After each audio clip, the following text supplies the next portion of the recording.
ओला उबर चालकों की आखिर जीत हुई, सरकार को झुकना पड़ा और इन कैब चालकों के 7 दिन का संघर्ष रंग लाया और सरकारों को इन कैब चालकों ने अपनी मांगे मनवाने के लिए मजबूर कर दिया। जी हाँ दोस्तों, अगर एकता है तो क्या नहीं हो सकता। एकता का बल जहां पर है वहां पर किसी भी प्रकार की कोई समस्या नहीं होती है, अगर होती भी है तो वो एकता के बल के चलते खत्म हो जाती है। दोस्तों, ओला उबर रैपिडो जैसी कंपनियों में काम करने वाले कैब चालकों को बहुत सारी समस्याएं आ रही थी। इन्हीं समस्याओं को लेकर इन कैब चालकों ने लगभग 7 दिन हड़ताल रखी। कोई भी कैब चालक सड़क पर नहीं उतरा और सरकार को मजबूरन इनकी बातों को मानना पड़ा और आश्वासन देना पड़ा कि आने वाले 10 दिन के अंदर अंदर हम आपकी सभी मांगों को मान लेंगे।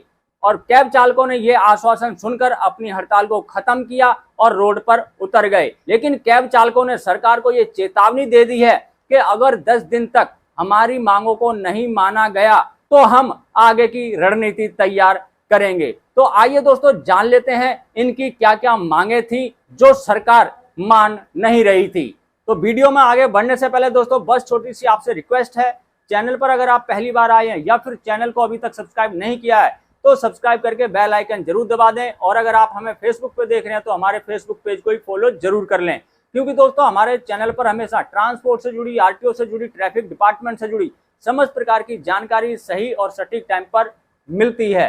तो चलिए दोस्तों, मैं आपको इनकी मांगों के बारे में बताता हूं कि इनकी क्या क्या मांगे थी। तो दोस्तों, कैब चालकों की जो प्रमुख मांगे हैं वो इस प्रकार से हैं। नंबर 1, सरकार ने कुछ दिन पहले जो रेट लिस्ट जारी की थी उसे नियमित रूप से कंपनियों पर लागू कर न्यूनतम किराया तय किया जाना चाहिए। सभी कंपनियों के जयपुर में दफ्तर होने चाहिए जिससे कोई भी समस्या आने पर हम कंपनी के प्रतिनिधियों से बात कर सकें। कैब ड्राइवरों की सामाजिक सुरक्षा निश्चित की जाए।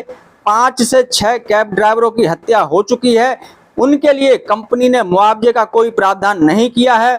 ड्राइवरों की सुरक्षा और बीमा सुनिश्चित किया जाए। पहले सरकार 5 लाख रुपए देती थी, वह बंद हो चुका है, उसे लागू किया जाए। निजी वाहन कमर्शियल एक्टिविटी में चल रहे हैं, प्राइवेट बाइक, कार सभी कंपनियों में चल रही हैं। सरकार इन पर कठोर कार्रवाई करे और प्राइवेट वाहनों का व्यवसायीकरण तुरंत बंद करे। इसके अलावा दोस्तों, राइड ना लेने पर कैब चालकों की स्टार रेटिंग घटा दी जाती है, इस पर रोक लगाई जाए। कैब चालकों का कहना है कि 7-8 रुपए प्रति किलोमीटर मिलता है, जो कि काफी कम है। कस्टमर की छोटी सी शिकायत पर कैब चालकों की आईडी ब्लॉक कर दी जाती है, इस पर रोक लगाई जाए। ऑनलाइन पेमेंट पर वॉलेट में अपडेट नहीं किया जाता है और राइड भी हटा दी जाती है। और इसके अलावा दोस्तों, राजस्थान पहला राज्य था जिसने गिग वर्कर्स के लिए कानून बनाया था, लेकिन करीब 2 साल बीतने के बाद भी कानून के नियम नहीं बने हैं, इसलिए इसका लाभ नहीं मिल पा रहा है। गिग वर्कर्स एसोसिएशन के अध्यक्ष आशीष सिंह ने कहा कि राजस्थान में सबसे पहले गिग वर्कर्स का कानून बना था, उससे शिकायत निवारण के लिए मंच मिला था, सामाजिक सुरक्षा की व्यवस्था की गई थी, वह कानून बेस्ट समाधान था, लेकिन सरकार उसे लागू नहीं कर रही है। अगर उसे लागू किया जाए तो इनकी आधी समस्याएं खत्म हो जाएंगी। दोस्तों, अभी आपने देखा इन कैब चालकों की क्या क्या मांगे थी जो सरकार को दी गई हैं, और सरकार ने इन कैब चालकों को 10 दिन का समय दिया है, यानी कि 18 जून तक इन कैब चालकों को समय दिया है। अगर 18 जून तक ये सभी मांगे सरकार नहीं मान लेती है, इन पर काम शुरू नहीं करती है,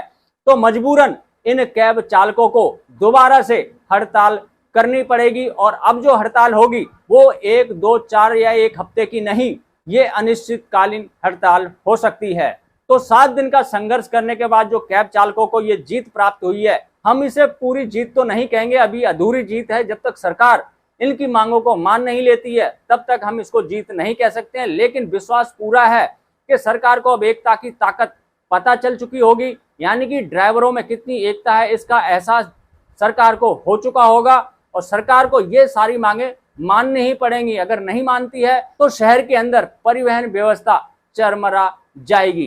तो मैं तो जयपुर सरकार से यही कहूंगा कि भाई चालकों को जो समस्याएं हो रही हैं और जो जायज समस्याएं हैं, इनकी जायज मांगे हैं, उनको मान लेना चाहिए ताकि चालकों को राहत मिल सके। तो इसी आशा उम्मीद के साथ दोस्तों मैं अब इस वीडियो करूंगा यहीं पे समाप्त। मिलेंगे किसी और जानकारी से भरपूर वीडियो में, तब तक के लिए जय हिंद, जय भारत।